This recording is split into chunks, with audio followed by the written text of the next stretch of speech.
This is the voice of the Report of the Week, signing on. Well, hello, ladies, gentlemen, and everyone listening in to this latest edition of the VORW International Podcast, going out to the late hours of this Monday, the 4th of November, 2024. This program, though, may be going out the very early hours of Tuesday, the 5th of November, 2024, here in the United States. That is Election Day. Thank you all for tuning in. Hope everyone out there listening in is feeling and doing all right. First and foremost, for those of you who are tuned into the broadcast on YouTube, I would like you to direct your attention right now to the video. Check out the description as well. There are 3 pieces of fan art that are going to be featured in the broadcast tonight. And to give credit where credit is due, first piece of fan art goes out to Bassotronics, or I believe that might be Bassotronics. He said, after hearing about the shortwave stations closing down, I decided to make a picture related to that. Glad VORW is still standing strong. Well, thank you kindly for your words there. Second piece of fan art goes out to Iliana. And the third piece of fan art, this one was just... personally, I found it too amusing not to share, goes out to Jade, Gunn. As always, I give an open petition to any listeners out there who are feeling artistically inclined. If you would like to make a piece of fan art, have fun with it, do whatever you'd like. Personally, and people feel how they feel about it, but I'm a big fan of genuine art made by genuine people. Not necessarily AI art. Digital art is one thing, but as far as just entering a prompt into an AI system, I'm just not a big fan of that. I like to emphasize and prioritize art that's actually made, by scratch, for lack of a better word. That's just my personal preference. Yeah, like I said, I'm not a big fan of the AI stuff. But nevertheless, if you are feeling artistically inclined, have fun with it, take any approach you want, and then send me the piece of fan art as an email attachment to VORWINFO@gmail.com, and I'll feature it in an upcoming program. Please, though, let me know how you would like to be credited in the next broadcast, because you took the time and effort to make the piece of fan art. Very least I could do is give credit where credit is due. So you gotta let me know how you'd like to be credited. That could be by name, that could be by a social media profile, where maybe more of your work can be found. You can link a website that some of your work might be on, or if you would like, you could remain anonymous. Just let me know. Please let me know how you'd like to be credited. I will honor it. You just have to let me know, because it's very important.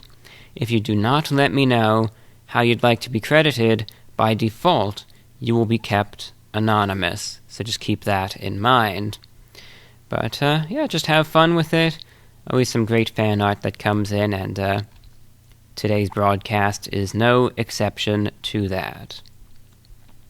Next up, what I want to do, and this is sort of how it's been in every program, I'd like to take a quick break just to have a few words from some of the sponsors of this program. Understand that these are good folks, that they really believe in this broadcast, they care about it, they're doing their part to support it, and let me tell you, their support really does make a big difference, both as far as this podcast as well as my radio show is concerned. So lend an ear and just understand these businesses, these creators, these services, how much they help this broadcast and my radio show. So, like I said, lend an ear, see what they're all about, and if it sounds like it's something of interest to you, maybe show them a little love. The choice is yours. And likewise, if you are interested in advertising on this broadcast, I'll be happy to work with you, happy to get you aboard. This goes out to a large, dedicated audience at an affordable rate. If you are interested, please shoot me an email, VORWINFO@gmail.com. Hey, there's no harm in asking. I'll shoot an information packet your way and take it from there. So with that, just take a listen to a few of the sponsors. We'll be back in a few minutes. This is VORW. This broadcast is brought to you by Wayland Media, your Swiss Army knife creative studio. Are you ready to launch your own business, book, or album, but you're still on the search for branding that feels like you and your work? Look no further. Based in Seattle, Washington, having worked with hundreds of individuals and businesses nationwide, Wayland Media is the creative powerhouse of Christopher Miller, a multidisciplinary director, designer, and photographer. His studio has a passion for allowing others to tell their story through all visual mediums, including logos, cover artwork, motion graphics, merch design, web design, action, and lifestyle photography. In its 12 years of experience, Wayland Media has worked with musicians and authors to global telehealth companies in order to bring their brand vision to life. With a concentration on storytelling in the design space, Wayland Media breathes new air into the stark and stale landscape of today, ready and willing to collaborate with you. Take your project to the next level of professionalism with a free quote, and, as an extra incentive, listeners of VORW will receive a 20% discount. Just send an inquiry to chris@waylandmedia.co, chris@waylandmedia.co, chris@waylandmedia.co. Receive a free project quote with a 20% discount. Wayland Media, your friendly neighborhood creative. And now, back to the program. Finally, an original new story, an instant classic for all ages. Introducing The Spirits of Shylork, a strange book for strange times. It will have you laughing 1 minute and crying the next. At once a fantasy and mystery, a love story and a tragedy. The Spirits of Shylork will stay with you for the rest of your life. With a flash of light seen across the world, the rulers of Earth disappear, and a heavenly land, Shylork, emerges amongst the ruins, beckoning the world's stray inhabitants to its shores, brimming with life and peace at last. But soon, the deranged Count Kazoo, the most evil duck there ever was, turns their heaven into hell, engulfing the land in fire and a sterilizing potion, starving its citizens. It takes the great Orion Lumenbeak, a mystical rooster bestowed with a divine gift and a secret seed, to save Shylork again. With it, he grows the otherworldly dibble-dabble vine, whose fruit nurtures the animals back to health. Crowned king, Lumenbeak promises Shylorkians his continued protection and peace forevermore. But one day an unknown enemy of only their worst nightmare brings fire and starvation to Shylork again. Amidst chaos and betrayal, Shylork is plunged back into darkness and under new, diabolical leadership. The dream of Shylork seems destined to die forever, until two friends, refusing to give up hope, hatch a dangerous plan. The Spirits of Shylork is an epic story of the power of love and hatred, good and evil, faith and despair, and the mysterious forces that intertwine and inspire all life on Earth. Take a break from the news and social media and enter a new world, Shylork, free on Kindle Unlimited or only $2.99 on Amazon Kindle. Also available in paperback. You won't be able to put it down. Check it out. The Spirits of Shylork, and that's spelt Shylork. Do you need some original music for an advert or a jingle for your podcast? Perhaps you're developing an app that needs a catchy tune, or a game that needs a standout soundtrack. Michael Monaghan is an experienced and versatile British drummer, musician, and composer based in Berlin, Germany, and he's here to help you. Are you a wrestler in need of a new theme tune? Does the highlights reel from Grandma's funeral need a somber soundtrack? Or perhaps you simply need an experienced drummer and percussionist to play a part on your new song? Michael has got you covered.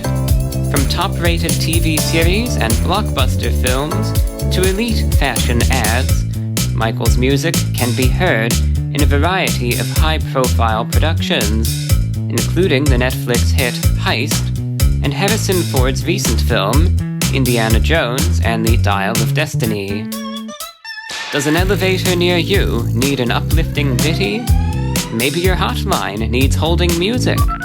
Why not commission a custom composition to accompany the uncorking of that vintage wine you've been saving? This isn't machine-made music computed by algorithms. These are good old-fashioned, man-made, human-played beats and musical beds.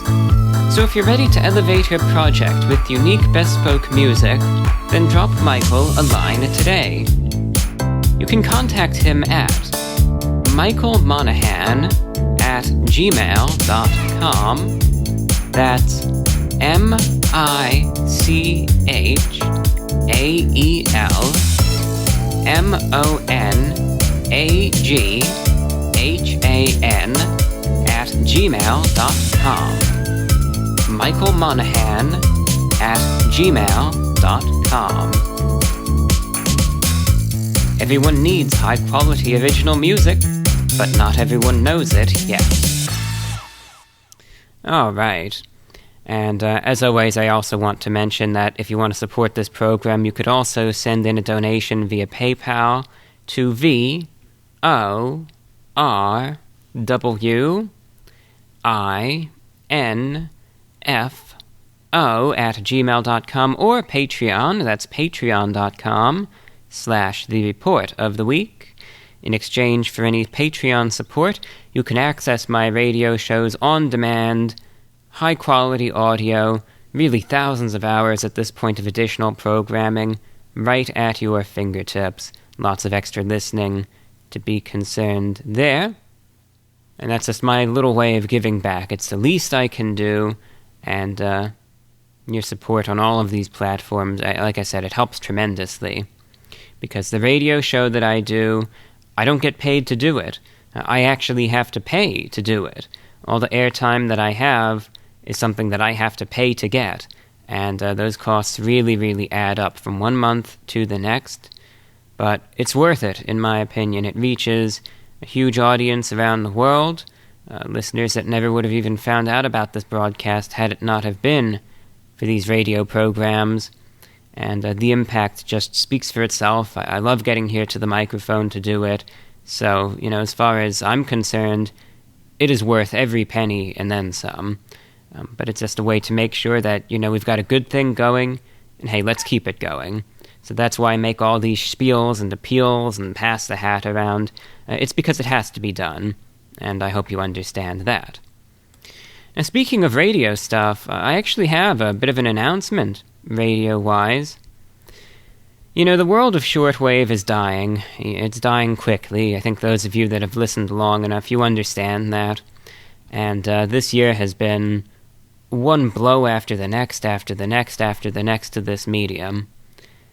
And it's getting to a point where, in just a few years, most of the facilities to broadcast from aren't going to exist anymore.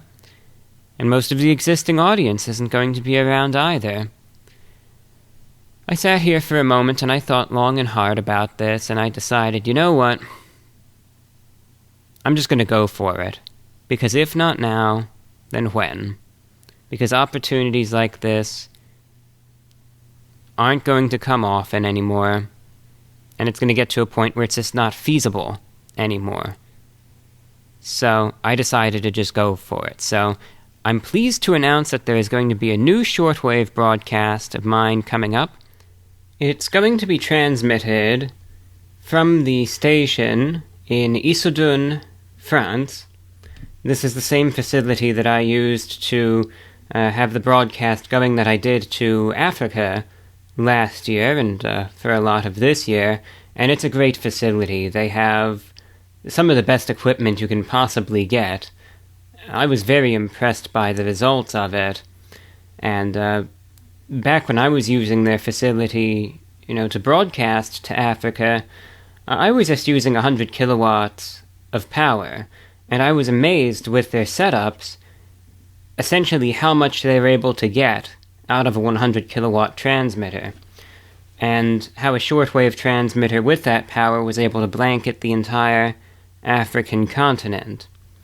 But anyway, the coolest thing about that particular facility in Issoudun is that the shortwave antennas are rotatable. So you could essentially rotate the antenna and beam it to any part of the world that you want, and you can broadcast to there. So if you're willing to pay for it, you could say, hey, can you broadcast to this part of the world? And they can. They could just turn the antenna that way, and you are good to go. So I was sitting there and I was thinking, it would be cool to do a broadcast to Asia again. It's been a while since, I think the last direct broadcast I ever did to the Asian continent was in 2017, I believe. And I thought, you know what? This era is coming to an end, so how about we end it with a bang, right? So I've decided it's going to be on a weekly basis, beginning Monday, the 11th of November, and continuing every Monday, at least until the 3rd of February, 2025, I'm going to be broadcasting to Asia with a power of 250 kilowatts. That's 250,000 watts of power. And it's going to be using one of those rotatable antennas from the transmitting site in France. Particularly, the broadcast is going to be beamed toward South Asia. And I have a coverage map that I'm looking at right now. The absolute strongest part of the signal is going to begin emerging actually into Eastern Europe.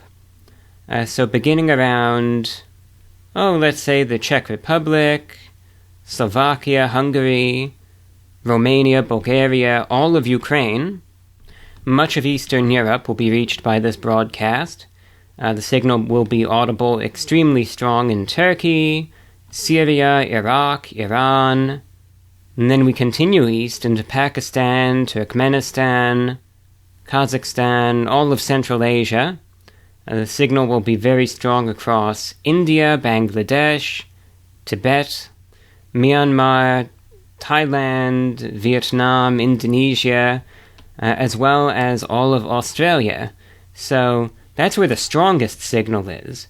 The broadcast is still going to be audible throughout all of Russia, China, the Korean Peninsula, Japan, the Pacific. It's going to be audible across North Africa, East Africa, the Arabian Peninsula, the Indian Ocean, New Zealand. But again, the strongest signal is going to be this swath extending essentially from northwest to southeast, from, again, around the Czech Republic all the way to the southeast to Australia.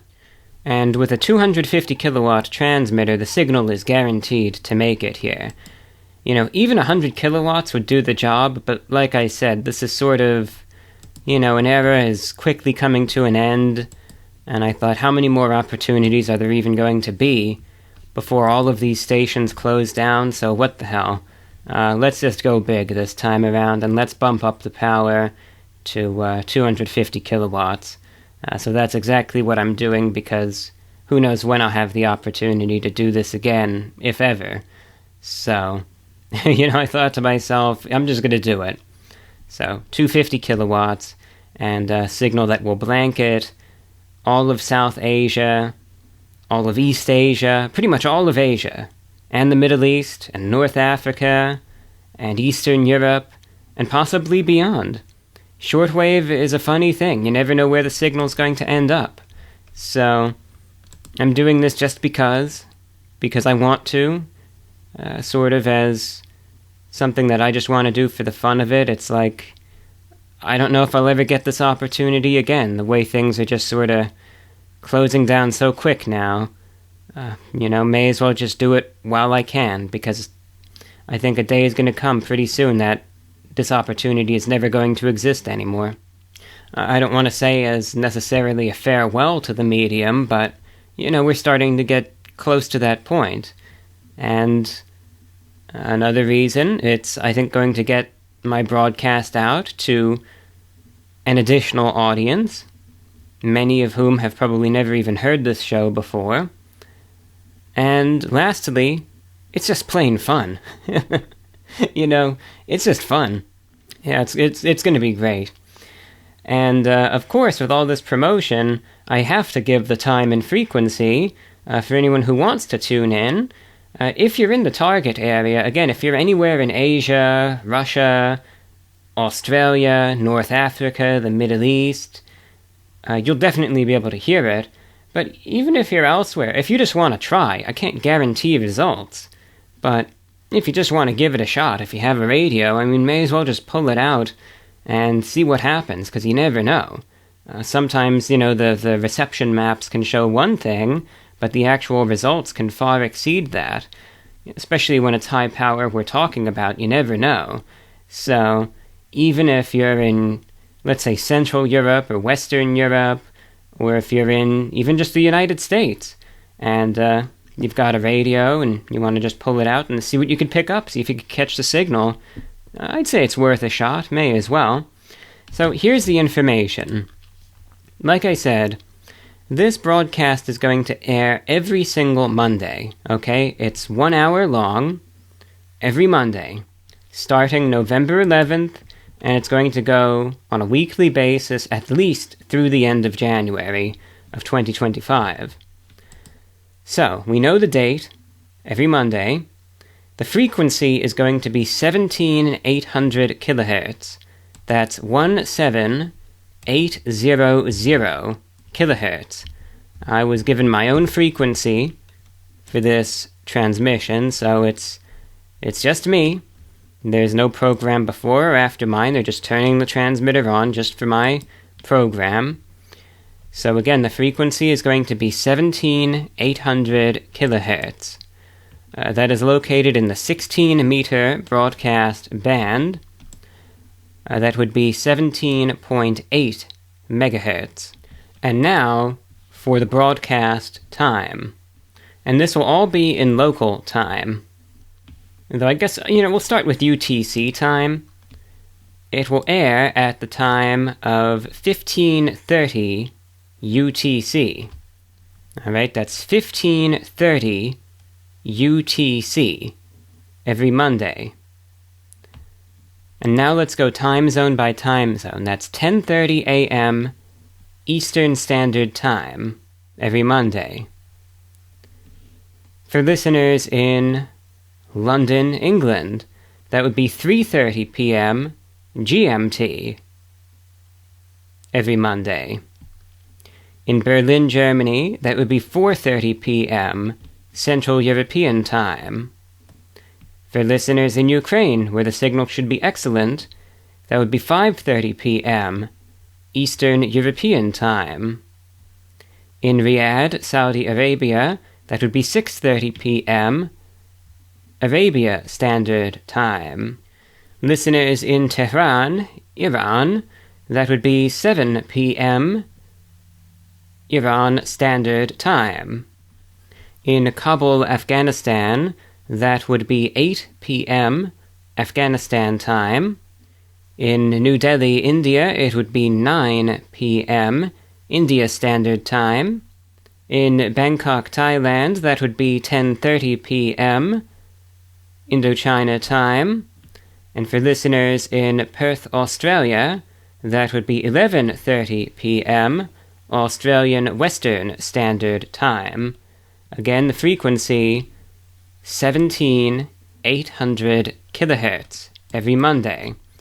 So at least, despite this massive span of time zones, we would all be on the same day, but spanning from the late morning to the late evening, but the same frequency, same transmission, and same broadcast.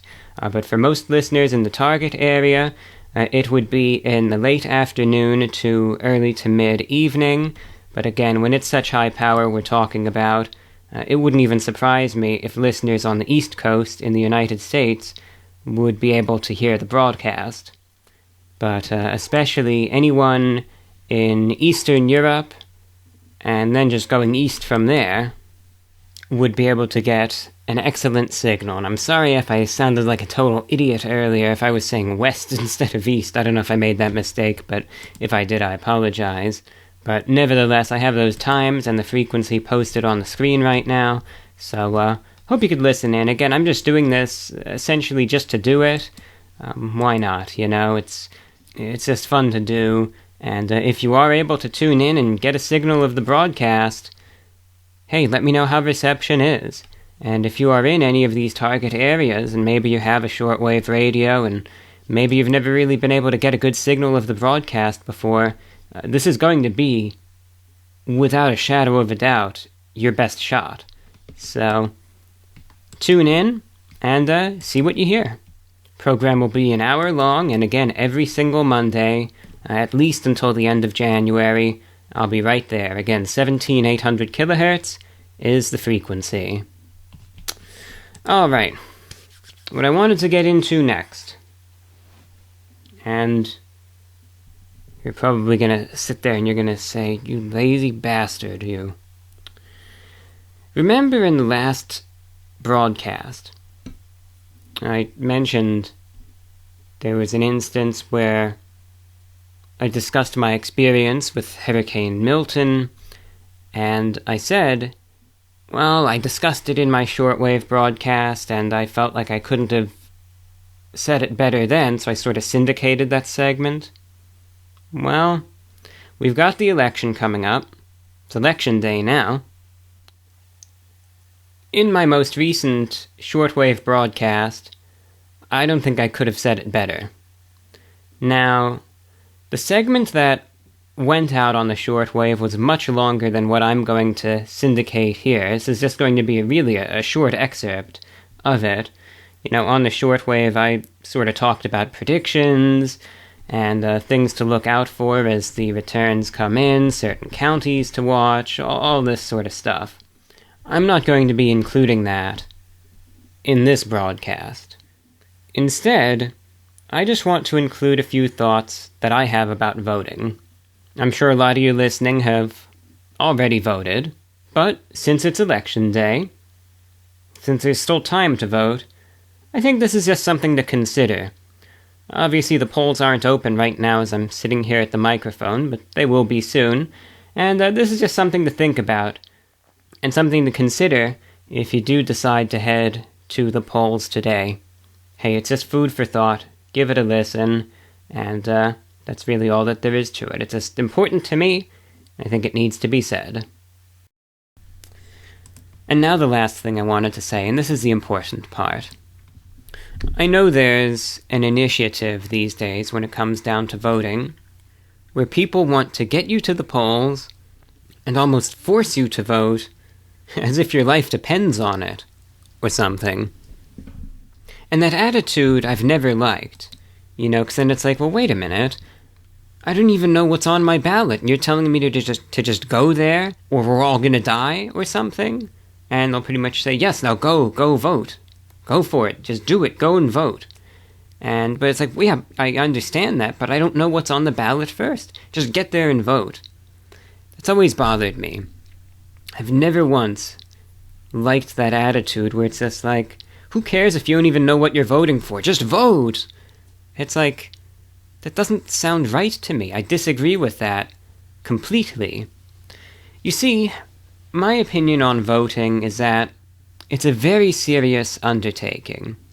It's a beautiful thing, really, seeing democracy in action, having that ability to cast a ballot and, pick your leaders. It's a beautiful thing, it really is. But like I was getting at, that attitude that I see toward voting, I'm not a fan of it. And I just want you to know, and this is just my 2 cents, that if you're just sitting there and you're saying, you know what, the hell with this election, I just don't want to do it this time around. I just don't want to play this game. I'm done with it. Whoever wins, wins. I'm just not going to do it. You're going to hate me for this answer, but that's okay. You have free will. You have the ability to make the choice that you think is right and best for you. And if that's what you want to do, that's all there is to it. Secondly, if you do have at least some interest in voting, understand that number 1, who you vote for is your business and no one else's. Don't let yourself be intimidated or scared into voting something that doesn't line up with your convictions. What you put on that ballot is between no one else. It's just you. And you don't have to tell anyone who you voted for either. Like I said, that's your business. They don't need to know. But secondly, if you decide to vote, be a well-informed voter. I implore that of you. I think we all have our minds made up presidentially, but understand that on the ballot, there are other races too. Many states have Senate elections. Everyone has a House of Representatives election. Some states have gubernatorial elections. There are local and state elections. There are all sorts of amendments and petitions and ballot initiatives to vote on that can really change your life, more so than just how the president could. And a lot of people forget that. They get so caught up and wrapped up in just Trump, Harris, and that's it, when really there's so much more on these ballots than meets the eye. For instance, using myself as an example, I already voted here in Florida, so I got that taken care of, and the ballot I was given was 2 pages long, double-sided. 2 pages, double-sided, and it was just loaded with stuff. There was a presidential election, there was a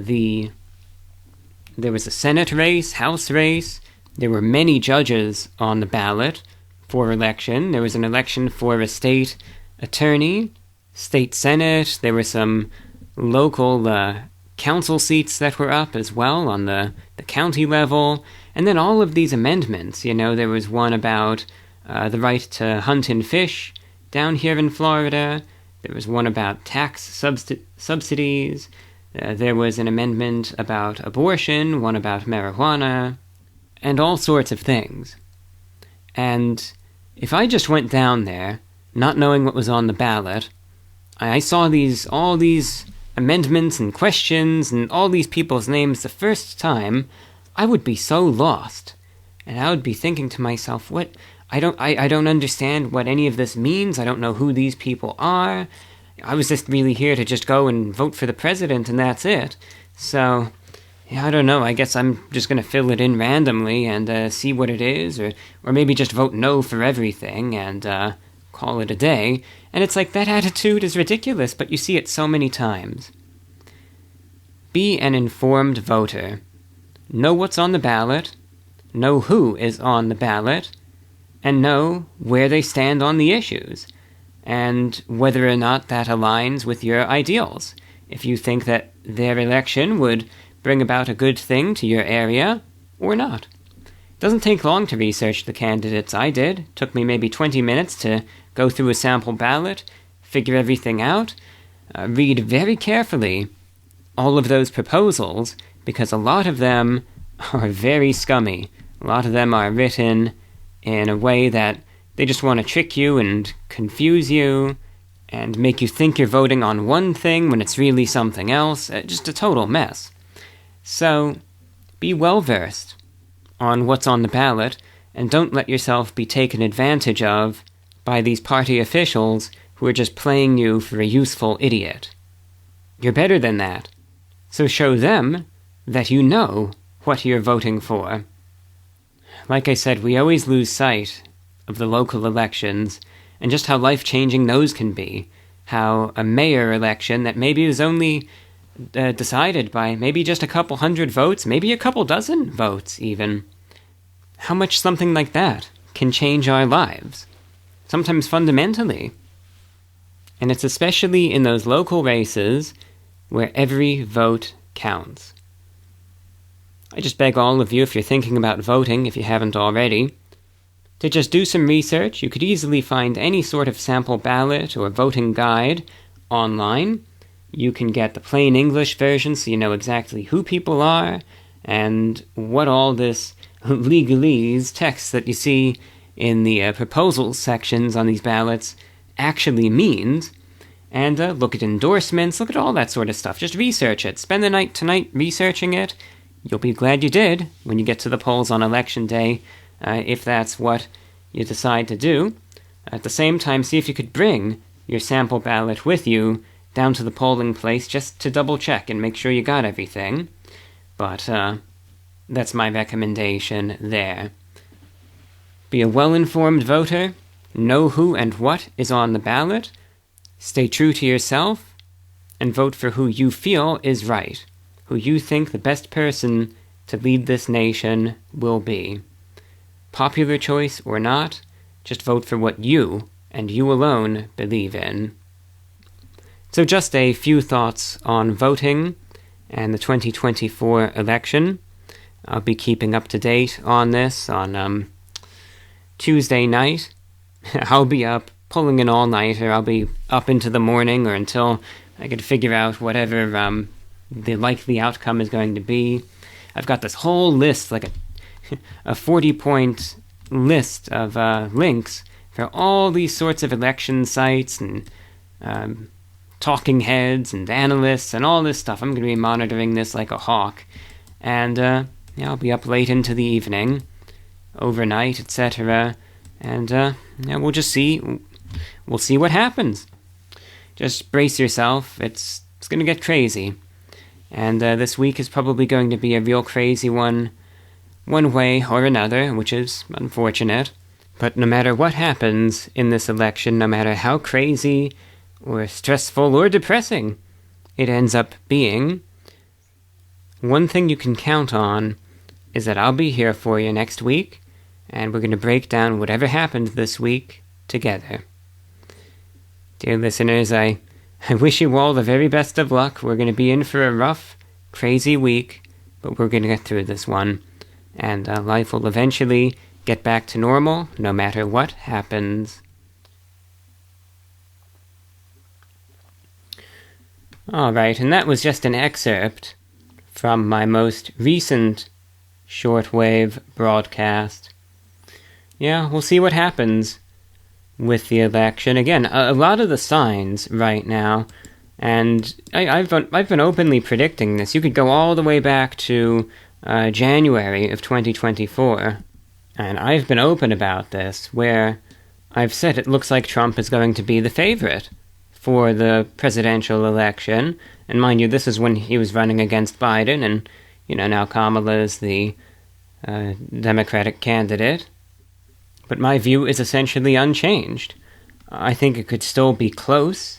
The election could be. I think it could still be a close election, and could still go either way. But right now, if I were to just guess, and this is just my guess, and we'll see, but I would say Trump is probably going to win Arizona, Nevada, Georgia, North Carolina, and Pennsylvania, and Wisconsin can go either way.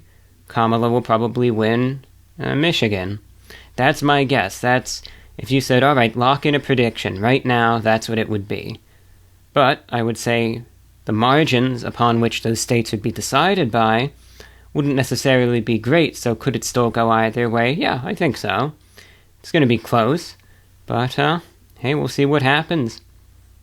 Just in perhaps even under 24 hours. we might know the result. And it's like, I said this in the Shortwave broadcast myself. I said, look, I'd probably give 60-40 odds. 60% chance that Trump would win. I'd say he's the favorite. But that's still a 40% chance for Kamala. So it's not like a win for her is impossible. It could still go either way. Yeah, we'll see. We shall see. But I honestly think, we all have our opinions on the election. We all have our views. We're all entitled to our views. And I think regardless of where any of us stand, on the political spectrum, just those points that I brought up in that segment regarding at least being aware of what is on the ballot in the first place, I think that's more important than anything else. There's no point in voting if you don't know what you're voting for. And I wish more people brought that up. For God's sake, just be an informed voter. Because that's not what the system wants you to be. They want you to be just some useful idiot that's just gonna be totally clueless and just vote for stuff that you have no idea what you're even voting for. That's what they want. Don't be that. You are better than that. I know for a fact that you are. And this is your chance to prove that, and prove them wrong. And say, guess what? I happen to know my stuff. Yeah, that's the thing, local elections and just being informed of what's actually on the ballot, so important. Both of those things are. And gets overlooked so often, too. It's a shame, really. And I understand. I get the way people are. Everyone just focuses on the big race, the presidential election. Yeah, of course, I get it. I understand why. But I think it's still a shame that those two are overlooked, though, because it's still so important, if you ask me. But we'll see what happens. We'll see how this election goes, and I'm expecting, no matter the outcome, it's going to be a wild ride. And I'm buckled in, and, and that's going to be that. Before we get into the next segment, just wanted to air 2 more segments from some of our sponsors, the great folks that keep this broadcast going. And you know what? It was thanks to some of their support that allowed this new broadcast to South Asia to come to fruition. So you have them to thank in part for this expansion as well. Give it a listen. 2 more sponsors coming right up here on VORW Radio International. Got lots of good discussion on the way as well. Stay tuned. Today's episode is brought to you by Bluegill Enterprises, LLC, where creative design meets craftsmanship. Whether you're envisioning a serene patio oasis, a sturdy privacy fence, or a bespoke structure that stands out, Bluegill Enterprises is your go-to. Born in the Midwest but crafted in Oregon, Bluegill was founded to bring creative design to backyards, homes, and farmsteads. They specialize in one-of-a-kind designs tailored to your needs. From custom carpentry to intricate construction, and even rock and earth work, they do it all. Bluegill proudly serves Oregon's Willamette Valley. Contact Bluegill Enterprises today at bluegill.ent@gmail.com. That's BLUEGILL.ENT@gmail.com. Or visit their website at bluegillenterprises.com. BLUEGILLENTERPRISES.com.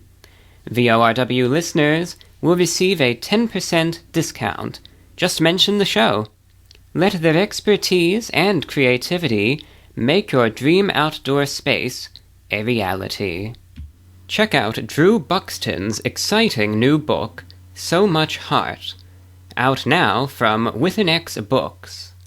It's a literary short story collection with speculative horror elements that has received praise from Nylon, Southwest Review, Chicago Review of Books, and the Southern Review of Books, among other outlets. Nylon named it a must-read, writing, Drew Buxton's debut short story collection exposes the wiry underbelly of things, schemes, addiction, intrusive thoughts, masculinity, American mythology, with a beating heart interested most in affirming the strangeness of his life. Southwest Review says of So Much Heart, "What makes these stories truly special, what turbocharges them, is their departure from realism into bent and refracted versions of past, contemporary, and future Americas." The book is available for purchase at withanxbooks.com/store. That's withanxbooks.com/store. withanxbooks.com/store. Or for more information, visit drewbuxton.com. That's DREWBUXTON.com. drewbuxton.com. Okay, next up, a discussion, and I will warn you all right now, this isn't the most positive discussion in the world. I think it ends on a positive note. It's sort of like introspective, and I wouldn't necessarily say it's dark, but it's just not, all smiles and rainbows and sunshine and, all this feel-good, positive stuff. It's not. I think it's still something that's important, nevertheless, something that I was thinking about, and a few thoughts I wanted to share as well. I think the message in and of itself is not negative, but the tone may not be overtly uplifting either. And I'm just sort of giving you a preface, just for what you're going to be in for. But I still think it's important, so lend an ear, and I just wanted to give you that heads up. It's really funny. I've sat here, and I've given this advice before. I have given this exact same lecture ad nauseum multiple times over the years. I've talked about it in previous podcasts. For those of you who are long-time listeners, you're probably going to remember this. I'm sure I've mentioned it on the Shortwave broadcasts from time to time. Mostly years ago. I mean, if you'd believe it, a couple years ago, maybe 2018, 2019, this show had a little more of a motivational aspect than it does now, quite frankly. But, I'd given this talk before. I'd lectured at great length. I mean, I'm talking hour-long lectures about this. And you know what? I still fell victim to it. Still did. I feel convinced anyway that it's impossible not to. And that's just how life is. Sometimes in life, it sucks. It really does. But we still have to accept, nevertheless, that there are some things that happen in this world that are beyond our control. That I wish I could have done this, right? I wish I could have said that. I wish I could have been here, or been there, or done more. Or less. I wish I could have. The thing about life that I've come to realize anyway, maybe this just applies to me, but I don't really think it does. I think it applies to pretty much everyone out there. Doesn't it usually go this way that more often than not, the best and worst things that happen in our lives, they happen when we least expect it. I think that's true. I find that to be true. Yeah, sure. There are times where there are certain things where there can be precursors and things leading up to it, and you could easily see it coming, but a lot of the time, those things that really separate certain life events, from being the best and the worst, it's that aspect and that element of surprise. It's the stuff that you didn't see coming. It's the stuff that you didn't prepare for because you couldn't have prepared for it. Because there was no reasonable way that you ever would have expected or known it was going to happen. And I say that in both a good and a bad sense. And that's what makes those events as good or bad as they are. That element of surprise. My God, sometimes surprise, it can, in a good way, it could be the best moment of your life. I'm sure some of you listening can feel that way, and you could think back to certain moments in your life where maybe you had some of those happy surprises that were life-changing, and you think about how you felt, and if you could relive that moment again, it'd be the best moment of your whole life. And then there are those surprises that the adverse is true. You never want to experience again. Maybe it sort of pains you to even think about it. And that's something that maybe you'd never want to revisit. I'm not going to go into details because, quite frankly, I don't want to go into details.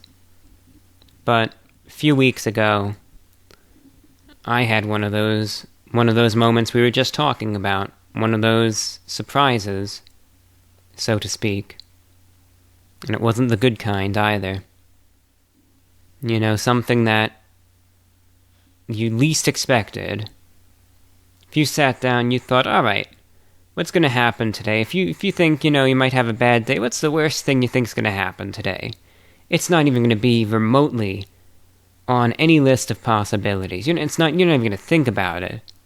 It's going to seem so unreasonable that it's not even going to cross your mind until it happens.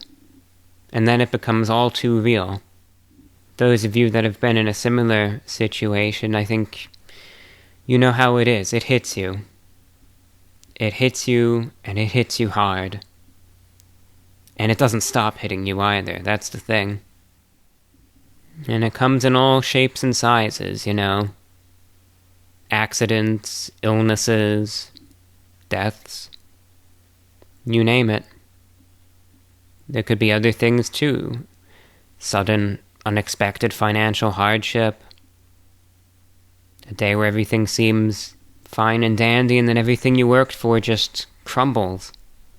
Never would have seen it coming, but it happened.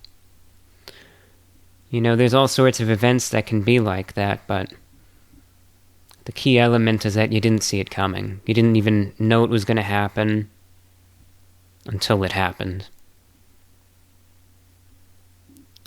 And when it happens, like I said, how do you even process it, You have to process it. You could understand something, but there's a difference between, I guess, understanding something and fully coming to terms with something,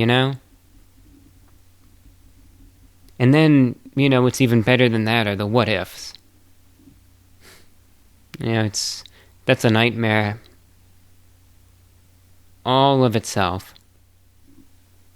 When these things happen in life, there's no way to see it coming.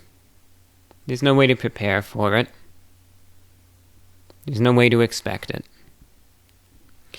And this is coming from someone that's given this exact lecture multiple times about the unpredictability of life. Doesn't make me any more immune to it than anyone else.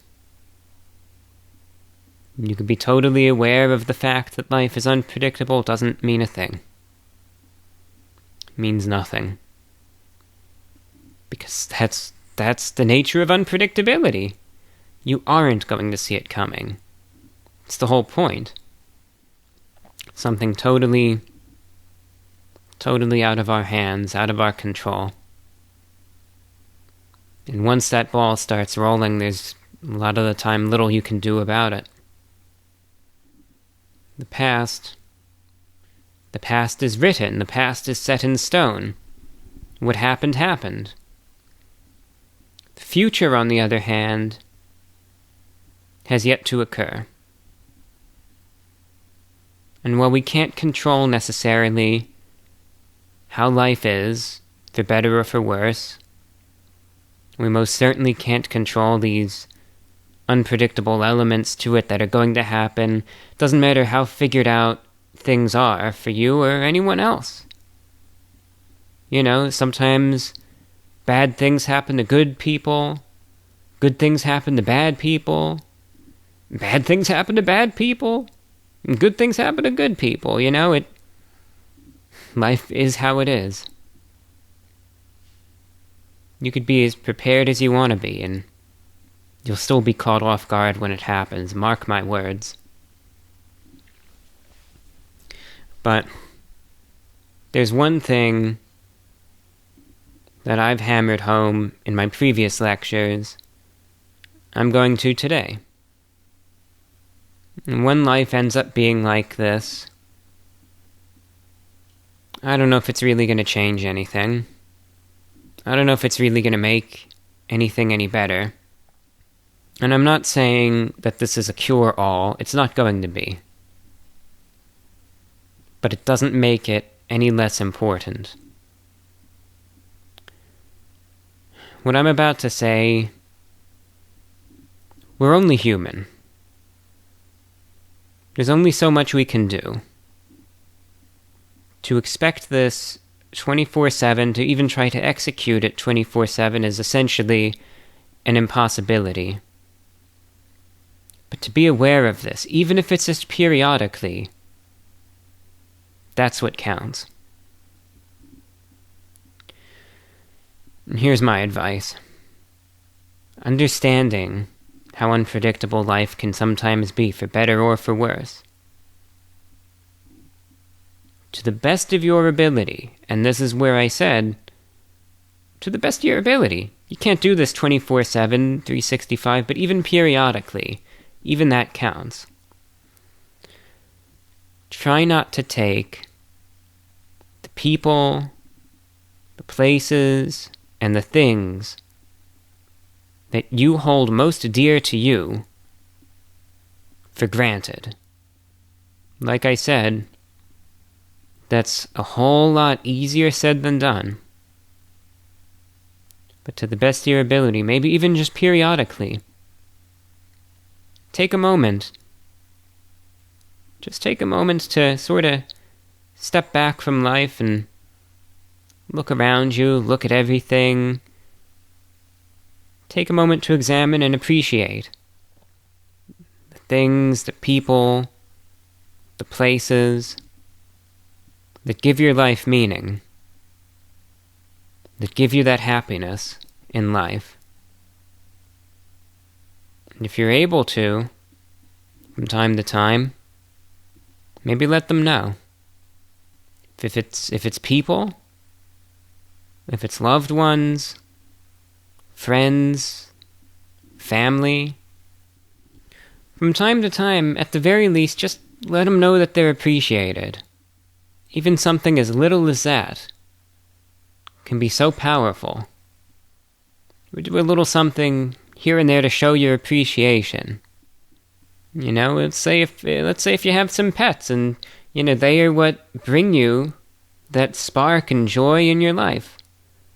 Maybe take an opportunity from time to time and just treat them a little bit, or just have an extra fun, special day. Make some good memories with them. Just show them that you love them and that you care about them. I know sometimes things can fall into a sort of routine, but when you take that step back, you know, and just examine things and look at it through that lens, sometimes you don't know what you got till it's gone, but if you're able to step back, maybe you're able to see, even if it's just a little bit, what you've got, and just try to show that appreciation to it in one way or another. Or if it's not necessarily, let's say, a person or an animal, but maybe it's a place. Maybe from time to time visit that place, make some memories there, just enjoy it. Take a day, take some time, and there's a certain park, let's say, that you really like, and that's your nice, quiet, happy place. Go there and just take a day and say, look, I'm going to go here and just make the most of it and have myself a good time here. Or if it's a certain activity that you enjoy doing, just try to examine it just with that mindfulness and think, yeah, I'm really just gonna make the most of this today, and I'm so thankful I've got this in my life right now.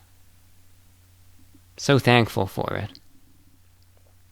Having that attitude 24/7 is impossible. But even having it periodically can make a world of difference. Believe me when I say it can. Because like I said, life, it can be unpredictable. Those best and worst things always happen when we least expect it. We can't control the past. There are some elements to the future that are out of our hands. But there are certain things that we could do right now, today, that we can control. Sometimes showing that appreciation to, again, what's nearest and dearest to us in life. And that's an individual thing. That's different for every single one of you out there listening. That's something that you do have control over and something that you can do. Perhaps right this very moment, or in the near future, or at the very least periodically. Believe me when I say the difference that can make. It can be remarkable. Really. Can be. And I also want to add, appreciating something doesn't mean that it has to be some sort of grandiose, Hollywood-esque storybook moment or anything like that. Sometimes it's the little things in life, little moments, some things that even to just outside observers might just seem insignificant.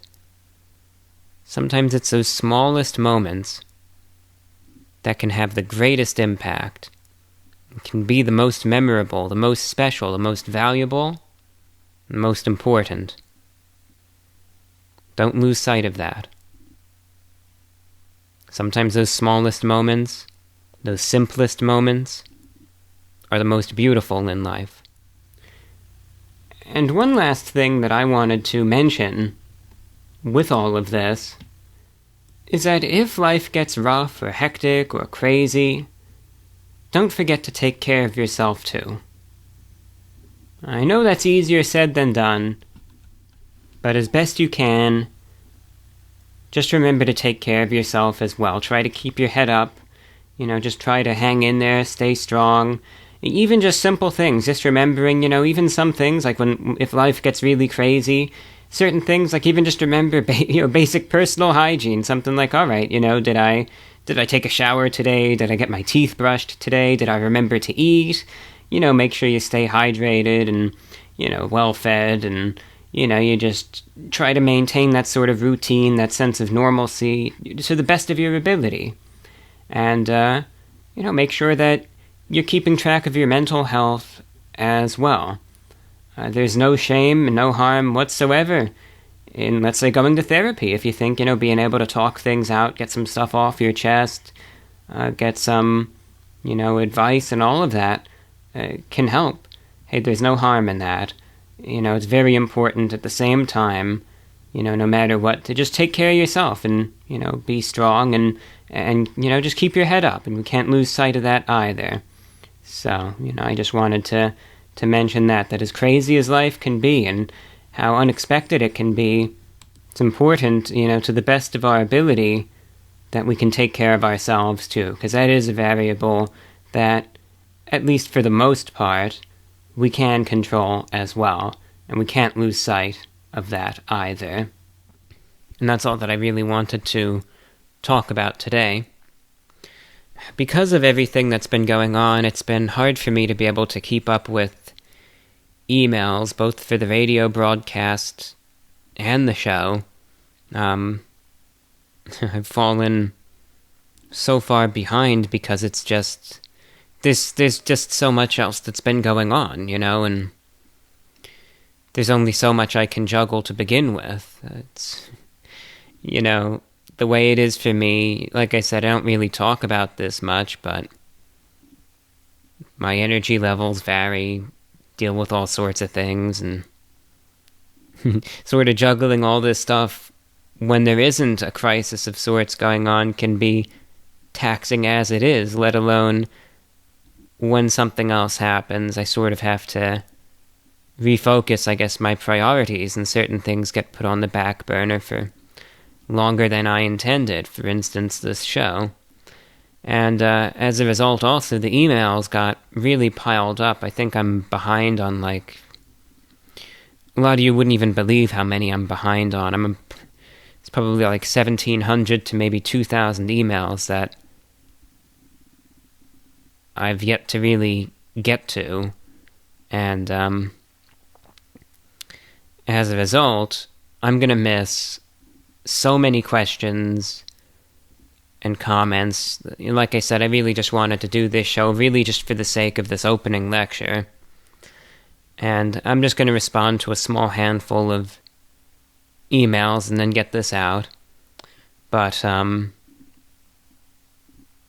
like I said, I'm going to miss so many, and I'm well aware of that fact. So what I ask of you, dear listeners, is if you are tuned in and when more likely than not you hear that I didn't get to your email, just either resend it or forward it to me again, essentially bumping it back up, because I've fallen so far behind in the inbox at this point that to even be able to see anything, it just has to be bumped back up to the front at this point. So when you don't hear your email getting read, just forward it to me again, or simply resend it.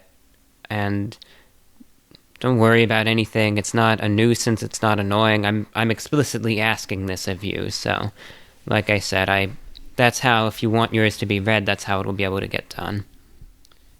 Coming up in a minute is going to be the Mailbag program, and what that, of course, constitutes is I open up the email, and I read and respond to listener emails. It's a free-form program, free-form segment. If you have any questions, comments, pieces of feedback, anything you would like to share with me, you're welcome to do just that. This is a clean slate and your place to do it. You can send me an email to VORWINFO@gmail.com. Austin is checking in, says, I would like to see you try Arby's new deep-fried turkey gobbler sandwich. Love the reviews. Thanks for the content. And thank you for the request, Austin. But I will say outright that I don't think I'm going to be able to honor that request. And I'm just saying that very straightforwardly, very openly. I don't think I'm really going to be reviewing anything from Arby's anymore. I'm done with them. I really am. They had their chance. They blew it completely. No one cares about them. So, I'm done with them. And you might say, oh, that's pretty harsh of you to say, isn't it? And it is a harsh thing to say. I will certainly concede that. But I have rationale behind it, so allow me to explain perhaps why I feel as I do. So number one, and I know this isn't necessarily fair to every chain, but when I do these reviews, and when I do this YouTube channel, mind you, this is my livelihood. I have to review things that I feel there is a sufficient level of interest displayed towards. So, in other words, I have to review the chains that people care about. And Arby's, it's a chain that I would review fairly frequently. I think you can concede that. I'll certainly review them from time to time. They are the one major chain that I review that consistently gets the lowest views out of any other chain. And it doesn't matter what it is, no one cares about Arby's. And that right then and there was iffy for me, because those sorts of reviews then hurt the rest of the channel in the algorithm as well. So, statistically speaking, that's a problem. And I'll give a few examples, and you could see the difference clear as day. So in June of 2024, I tried out this new burger that was released from Arby's, right? The video got about 100,000 views, which is perfectly fine, a number, but the video after that was a McDonald's review that got 300,000 views, and the review before that was a Pizza Hut review that got around 230,000 views. So you can see there was a huge drop-off in interest surrounding precisely that Arby's item. I did an Arby's review in May. It also got 100,000 views. Tried out this chicken wrap. The video before that, McDonald's, got 300,000 views. The video after that, I reviewed Denny's, of all things. That got 300,000 views. Again, Arby's is the one outlier as far as interest is concerned. I could even take it back a bit and give an even more extreme example. Back in 2023, tried out these mac and cheese bites from Arby's. Year later, video only has 80,000 views. The video I did after that, 300,000 views. So, every single review that I do of anything from Arby's consistently underperforms, which is very bad for the channel. It literally drags the channel down, because no one cares about Arby's. But I was still willing to give them a chance, because this is something that I've known for a while, and I was still essentially throwing them a bone from time to time, trying them out. But the last straw came in August, when I said, you know what, I'm going to give them one more shot. I get these items from them, and they are absolutely rancid. And I say that in a literal sense, something that, if you eat it, you can get very sick from. And it smelled rotten, it smelled like garbage, had a horrible discoloration to it. I threw it out. I did not feel safe eating it. That video did alright, but it was only because of how extreme the situation was.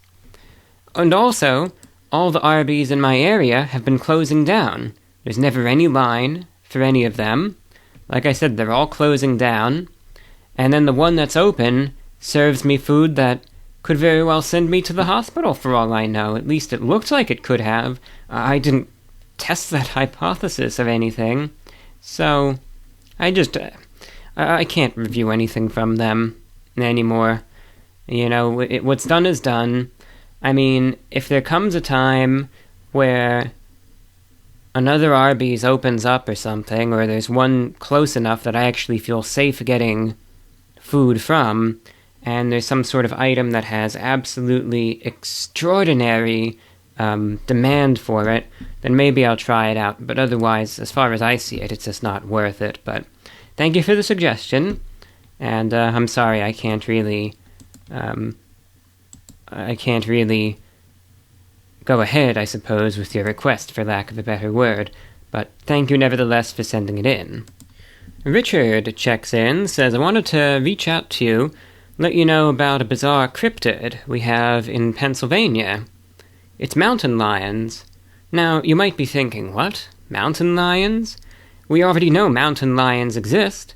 State College, Pennsylvania, even has a mountain lion as their mascot. But yes, mountain lions. Why are mountain lions a cryptid in Pennsylvania?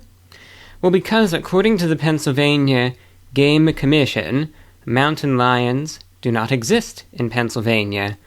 But if you spend any time with outdoorsmen or hunters, you're sure to find stories of mountain lion encounters. Personally, I think I had seen a mountain lion one night when driving alone in the mountains. Only seen it for a few seconds as I rounded a turn in the road, but I still believe that's what I've seen. Turned around to look again, but by the time I got back, it was gone. Anyway, I know you enjoyed these sorts of stories, so thought you might enjoy this one. Thank you for reading this, and thank you, Richard, over there in Pennsylvania, checking in. I thought that was cool. Mountain lions, I never knew that about Pennsylvania. I know that there are certain sorts of stories, as far as exotic wildlife in various states or countries where they say that this one sort of specimen doesn't exist in this area, yet people will swear by the fact that they've seen said creature. Or, you'll even get instances wherein a certain species is supposed to be extinct, yet again, people will swear by seeing living specimens to this day. Is it misidentification, or is there more to it than that? Who's to say? But that's cool. Mountain lions in Pennsylvania. Thanks for sharing that. I always enjoy these sorts of random little tidbits of information. Oliver in Port Richey, Florida, writing in, I had a question about your take on nostalgia. I sometimes look at nostalgia in a negative way, in that you have this happy moment that you wish you could go back to, but never can. But then again, just having the memory itself is a gift, and that makes me happy at the same time. I was wondering about how you feel about fond memories or periods in your life and how it impacts you. Thanks again, and all the best to you, from Oliver. Oliver, thank you for checking in. Port Richey over there on the Gulf Coast of Florida, and hope you're doing all right from all the hurricane impacts, by the way. Yeah, nostalgia. I mean, I am a very nostalgic person. I will concede that immediately. Very nostalgic. I am one that I think about the past a lot. I look back at the past a lot. There's a lot of things that I wish I could have gone back to either experience or appreciate more. Times I wish I could relive. Oh, absolutely. More times than I can count where I probably wished that I had like a time machine of sorts. Absolutely. Could I say that I necessarily look at it negatively at all? I wouldn't really say so. I guess I'm sort of the type that I'm really glad, the good times and the good days and the good memories. Do I wish I could relive? Do I wish that I could relive them? Hell yeah, absolutely. But, the fact that I was able to have those good days in the first place is most important of all, if that makes any sense. The fact that, something that was even able to happen, that's the most important thing to me. And, that I have those memories that I can really look back upon. But, oh yeah, I could definitely say that, there are many a time where I will wistfully look, back at the past and sort of wish I could go back, And sometimes I'll have regrets. I'll say, damn it, why couldn't I have appreciated, these moments or places for what they are, But, see, that's the thing. In the present, it's sort of hard to do that. It's something that's easier said than done.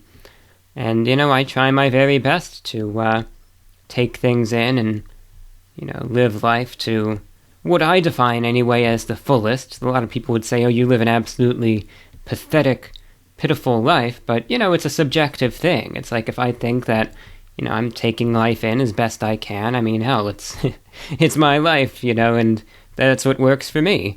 But even still, it's like there are those times where it's like you could try your best, but it's still not enough, and you'll still say, I wish I could go back, I wish I could relive those days or go back in time. Yeah. Oh yeah, I really resonate with that. I think about that sort of stuff every single day. Not a day goes by where I don't. But, I just try to tell myself, look, as much as I wish I can go back, as far as I know right now, at least time in any sort of conventional and meaningful sense only flows one way. And, just be thankful that you're able to have those good memories and good times, and just try to the best of your ability, to appreciate everything dear to you in the present, right? That's something that we can't lose sight of. That's even more important than all of that. You could look at the past, but don't forget about the present either. And I think that's something that a lot of us can overlook. But, I don't really look at nostalgia in any sort of overt negative manner. Again, I am a very nostalgic, retrospective person myself. I doubt that comes to anyone as any sort of surprise. I think many people will sort of just look at me and assume that to be a given, practically. But, and, in a lot of ways, it's like both personally, but also as far as, at least, some things in the world, a lot of my interests. It's like, one of my biggest interests, of course, is shortwave radio and international broadcasting. And it's like, you don't know what I would give to be able to go back even just to the early 2000s and listen to shortwave broadcasts back then.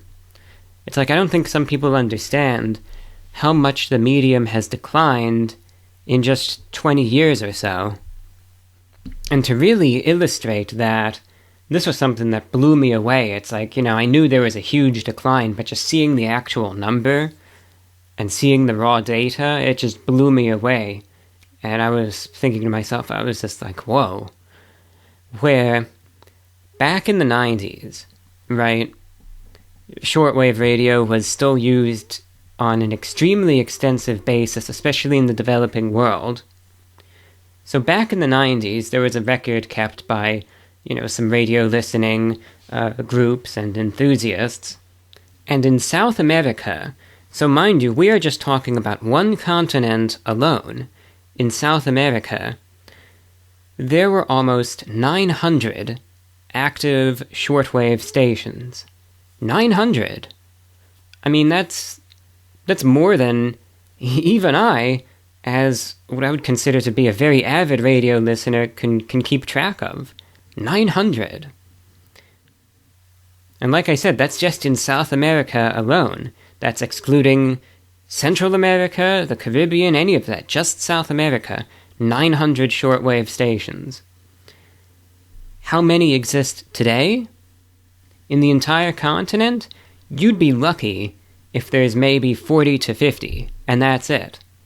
So it's like from 900 down to 40 or maybe 50 at most. And that's all that's left. Yeah. Now I think you could sort of understand why I sort of feel that sort of nostalgia and wish I could go back and, have listened back then even. And that's just representative of where that medium is at.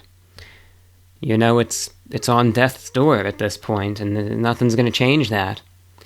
I'll even get nostalgic these days for how shortwave broadcasting was back in 2014, when I was very active in the medium. There were so many more stations around back then, in 2014, than there are today, especially like when I think of the African continent on shortwave. Back in 2014, there were all sorts of African stations around that aren't anymore. There was this music station out of Morocco that I could pick up quite clearly. They broadcast in French, but played a lot of contemporary music. There's the Voice of Nigeria, Radio Guinea. There was Radio Njamaya from Chad. That was their capital city. They would broadcast as well. There was Radio Sudan, Radio Uganda, the Voice of Tanzania. There was all these stations, Radio Nacional de Angola, Zambia National Radio. There was Channel Africa, which was a high-power international broadcaster in English for South Africa. They were around the clock on the air with news for the African... there was just it goes on and on and on. All those stations are gone now. And it's like, that's just 10 years ago. It's like, I even get nostalgic for that. It's like, I wish those were all still around. But am I glad that I was able to experience that? That I was able to listen to all those stations? I am. Most certainly. But at the same time, do I wish I could have appreciated them more? Yes. But at the same time, I think to myself, well, back then I listened to all of them avidly, so what more could I have done? The realistic answer is nothing. Fact is just, I guess, that I miss them, and, it's all there is to it. It's just something that's gone and never coming back, and, I miss how it was. Good question. Thanks for asking. I don't think it's any exaggeration, and Joel, you're the one asking the question here. I don't say this to make you feel bad or anything, but when I mention that I get this question in every single broadcast, I'm not kidding when I say it, but at the same time, I understand why people ask it. I totally get it. So, like I said, there's no hard feelings here, but here's the question again. It says, I enjoy the channel, but I'm wondering why you don't do the day in the life videos anymore. And it's a perfectly valid and understandable question, and Joel, I thank you for answering, and I'll be happy to provide an answer. So, the reason why I don't do them is because I don't like doing them, and that's all that there is to it. I'm a very private person. I like separating my life from what I do on YouTube. A lot of that comes from the fact that, like I said, I'm very introverted. I like to keep my business to myself. I think a lot of you listening in can certainly understand and respect that, I just want to keep my life, I want that to be my life. I don't want to share that with the whole wide world, I want a little peace and privacy. And sort of doing those day-in-the-life videos, again, I understand the appeal of them, of course, but over the last few years, they were a tremendous source of stress, strain, and anxiety, and they were an extremely unpleasant chore more than anything else. I didn't enjoy doing them. I thought they were invasive. I hated it. And I felt like I had to do it. I felt forced to do it. And my breaking point was in 2020. I said, forget this. I'm never doing this again. What's done is done. It's not going to be a popular decision, but this is over. And I'll tell you what. 4 years later, do I regret that decision? Not one single bit. I think it was the best decision I could have made. And I feel so much better having done that. So it all comes down to personal preference, what I'm comfortable with, and like I said, I know it's not a popular decision, but I have my reasons for it, and it's a decision to this day I still feel good about. But that's why. Nick sent in a news article from CNBC regarding that E. coli outbreak that happened with McDonald's about a week or two ago, and yeah, E. coli, that's always scary.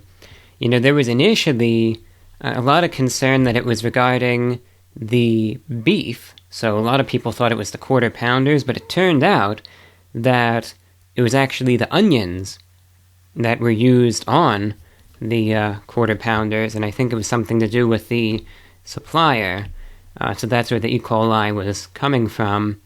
But yeah, I'm aware of that, and personally, I'm not a big consumer of onions myself. They just don't really sit well with me, I suppose.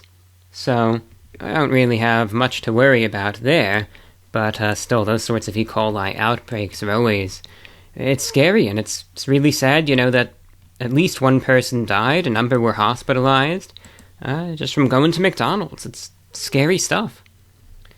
So, thank you for sending that article my way. Jonah writes in, says, I was going to tell you, my dad says you are inspiring and awesome. Anyway, have a good day. Well, thank you, Jonah, and thank you to Jonah's dad as well. for your kind words and compliments. It is sincerely appreciated, and thank you for sending that in. Philip and Montgomery check in. They say, if you were to go back to any year in your life, what year would you go back to? Thanks for the great content. Oh god, that's a tough question. Probably 2014 or so. Around then. Thank you for asking. That's if I had to. I knew someone was going to ask this one. Brady is checking in, says, what are your thoughts on Alan Lichtman's 13 keys? Yes, the keys to the White House for predicting presidential elections.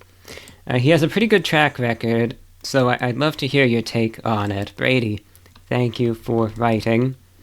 Yeah, the keys to the White House. Alan Lichtman. These days, he's a figure that, I see a lot of stuff about him. People either love him or hate him. And there is no in-between when it comes down to him.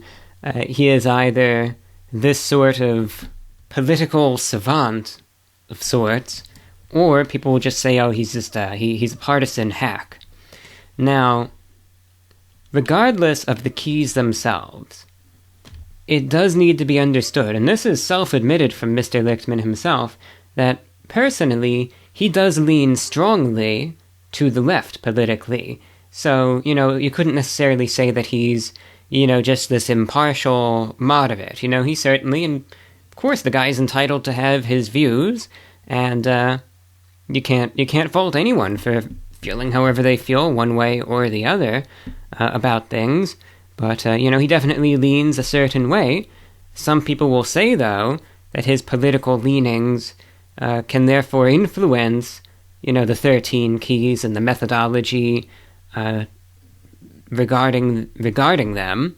But essentially, aside from those claims that are made, true or otherwise, so the keys to the White House, known as the 13 keys, it's a prediction system for determining the outcome of presidential elections in the United States. Developed by American historian Alan Lichtman, the system is a 13-point checklist that uses true or false statements. And when 5 or fewer items on the checklist are false, the nominee of the incumbent party is predicted to win the election. But when 6 or more items on the checklist are false, the nominee of the challenging party is predicted to win. So essentially you just look at each key and you say, all right, is this statement true or false? And then, apparently, that's supposed to determine who wins the election. Alan Lichtman says he's been doing this since 1984. He claims to have correctly called every single election.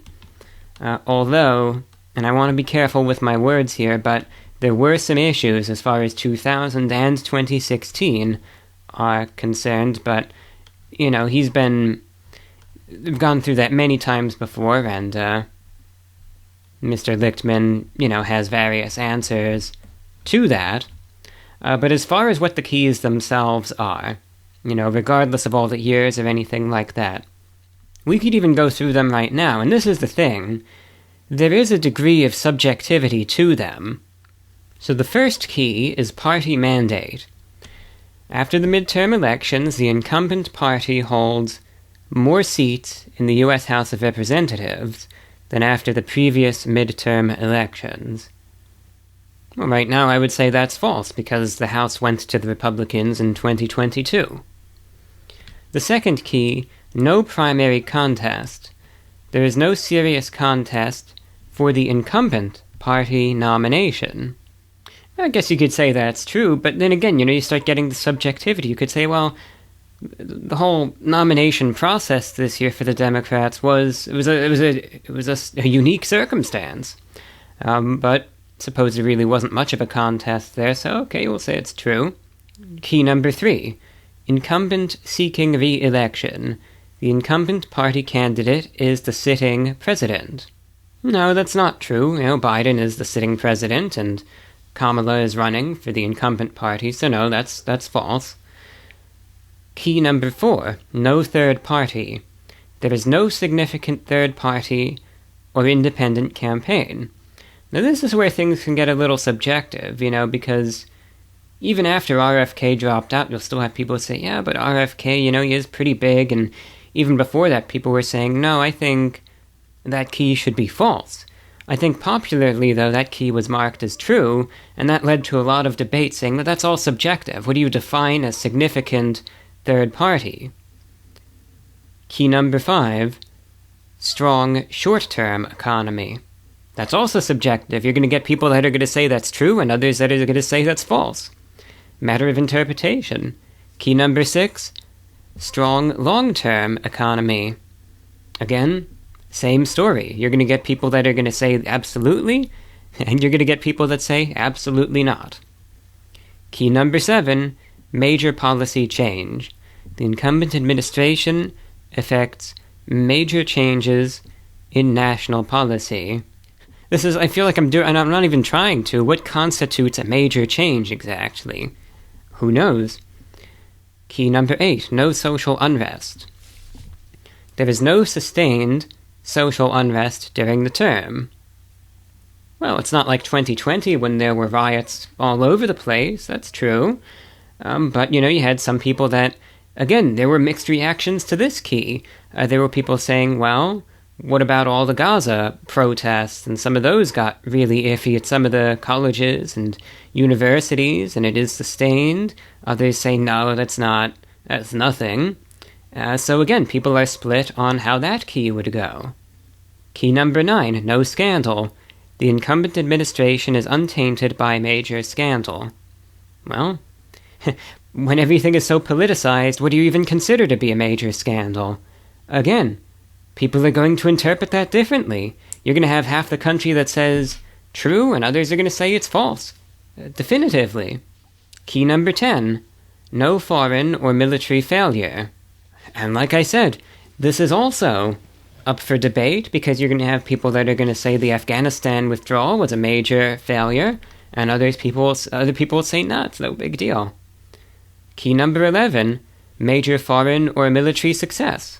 And I'm not even trying to do this, but again, it depends on who you ask and where they view politically. You'll get people that will say, yeah, the Ukraine aid and everything is a huge success, and, all of that, and all of the aid that we've given them, etc., and then other people will say, no, it's a miserable failure. You're giving them billions of dollars for a stalemated conflict that Russia is slowly winning. Again, depends on who you ask and how their view of things is. And then key number 12, charismatic incumbent.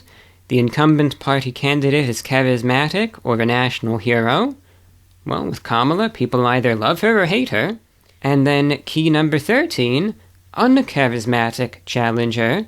The challenging party candidate, in that case it would be Trump, is not charismatic or a national hero. Well, it depends on who you ask, because people either love Trump or hate Trump.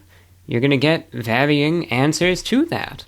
So you can see, based on one's political leanings, how this can be very subjective, and how, depending on the way you look at stuff, if you ask people of various political parties or affiliations these questions, you're going to get 2 totally different sets of answers here, and 2 totally different outcomes. It's a very subjective thing. Now, you might say, okay, well, regardless of subjectivity, what has Alan Lichtman himself predicted? He has given enough of the keys to Kamala that he thinks she is going to win the election, and we're going to know in about a day or so if he's right or not. He also went ahead and made an electoral map to back it up. He is of the belief that Kamala is going to win with 302 electoral votes, and that Trump is going to get 236. And he thinks that Kamala is going to hold the Rust Belt, flip North Carolina, and hold on to Georgia, whereas Trump is going to flip Arizona and Nevada, and hold on to Ohio, Iowa, Florida, and Texas. So that's his opinion there. And, the way I look at it, I just look at it as an interesting formula. he has been right many years, but we're going to see. There's a lot of talk going around that 2024 might be the year where he is proven wrong, but in the end, we're going to find out again in about a day or two, and we will see if the keys continue to reign supreme, or if this is it for the 13 keys. It's going to be interesting. Alright, here's an interesting question. Who would win in a bake-off? Jack from Jack in the Box, Ronald McDonald, Wendy from Wendy's, or the Burger King King? Now, I would say the King would win that, handedly, because they don't call him the King for nothing. So, definitely the King. Definitely. And he also holds an advantage, because you have to remember, the King's crown, it's not some sort of fake plastic garbage. I mean, this is the real deal, so it has some weight to it. So, if he thinks that things are getting rough, he could always just take his crown off and smash the opponents in the head, and then get back to baking, and he'll probably just win by default in that case. So, the King, definitely, he's got this. He's got this, without question.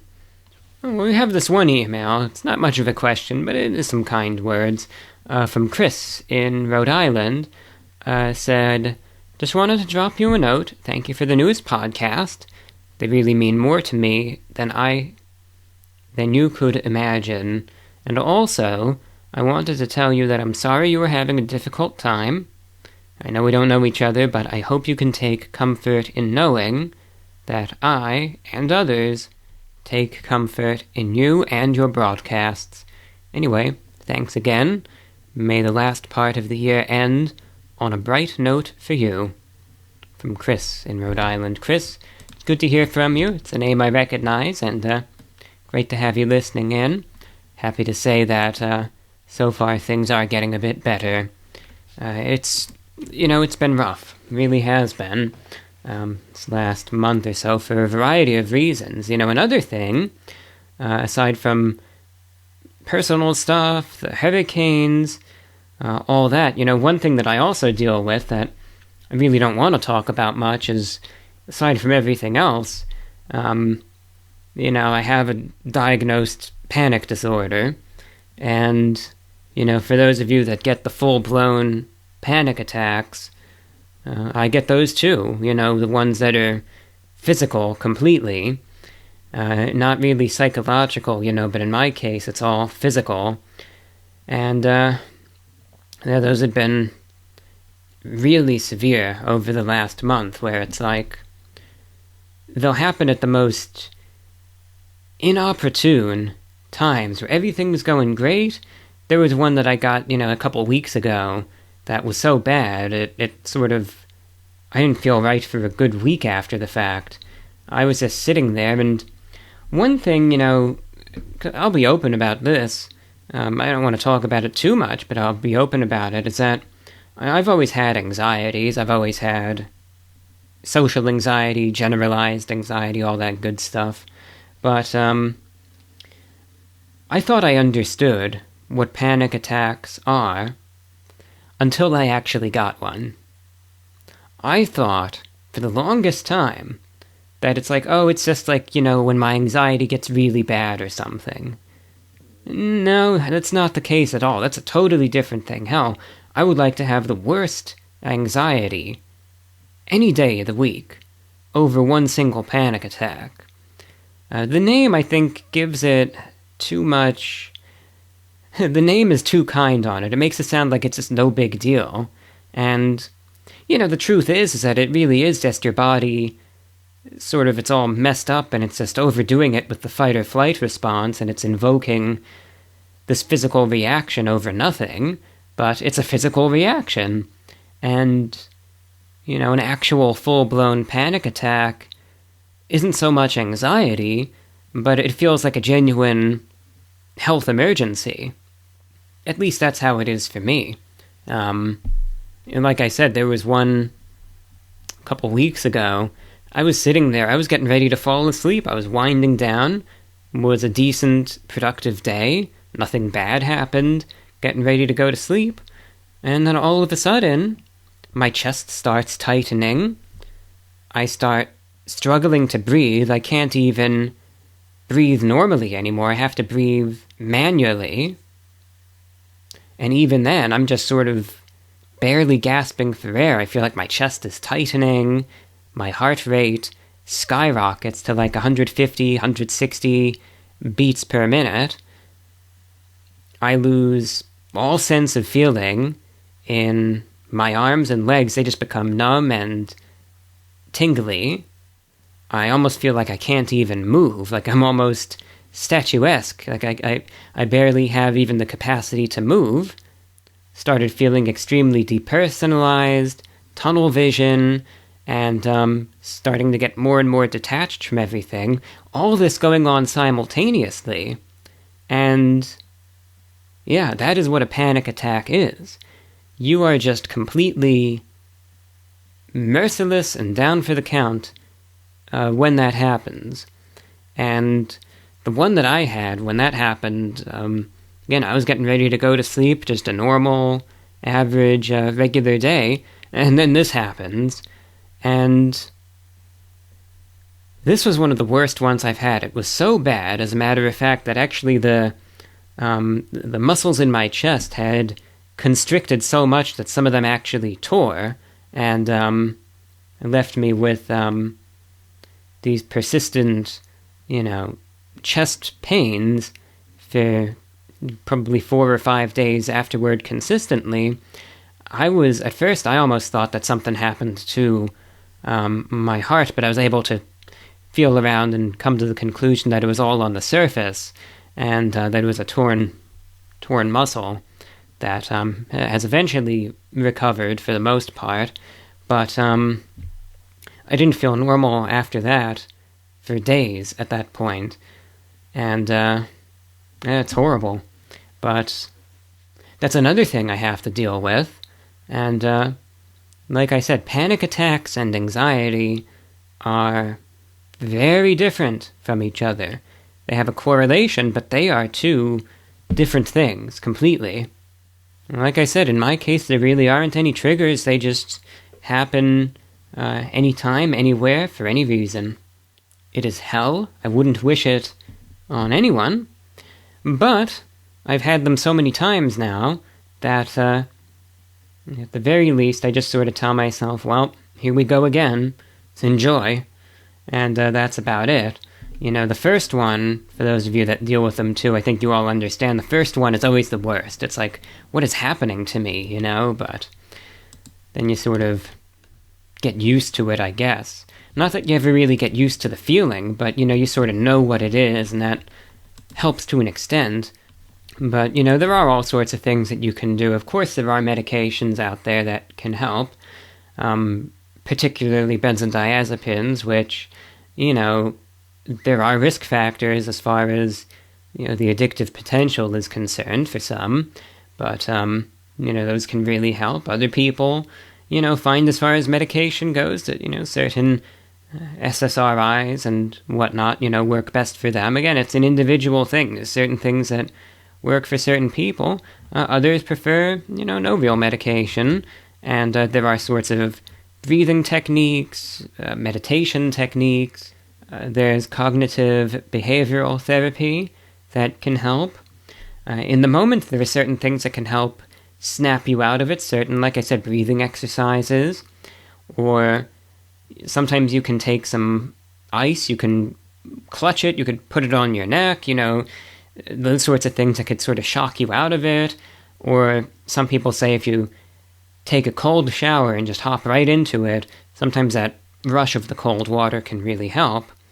But, at the end of the day, you just have to sort of tell yourself that this is horrible, it's, unbearable, but it is not the end of the world, and that it is going to get better. I've been there before, got out of it, and life is going to go on. And that it does. And I am happy to say, as far as all that's concerned, things have been much consistently better over like the last week and a half, because it was getting to a point where I was getting these sorts of attacks practically on a daily basis, But, I don't know, I think that last one, that really, really strong one, maybe it just did something to me, and it's like, maybe there's a part of me internally that's just more determined to fight against this. I really don't know, but ever since that one, it's actually gotten better. So, maybe there's just some sort of subconscious willpower, at hand, where it's just like, no, I am not putting myself through this again if I can stop it. I have no idea. That's pure conjecture, but it's just interesting either way. But, no, rough as this month has been, things are getting better. And, things are looking up already. And, hopefully the trend will continue. Like I said, this last week and a half has been much better. And, let's keep our fingers crossed and hope that things are on the up and up for the rest of the year. But so far, so good. Keeping those fingers crossed. And that's all for tonight. Thank you all for listening in. And again, just remember what I said. Feel free to resubmit any messages that you have, because I know I wasn't able to get to much of anything. That'll really help.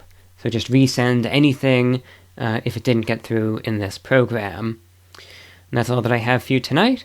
Thank you for listening in, and until next time, be safe, be healthy, and I wish you all the very best. Take care. This is VORW.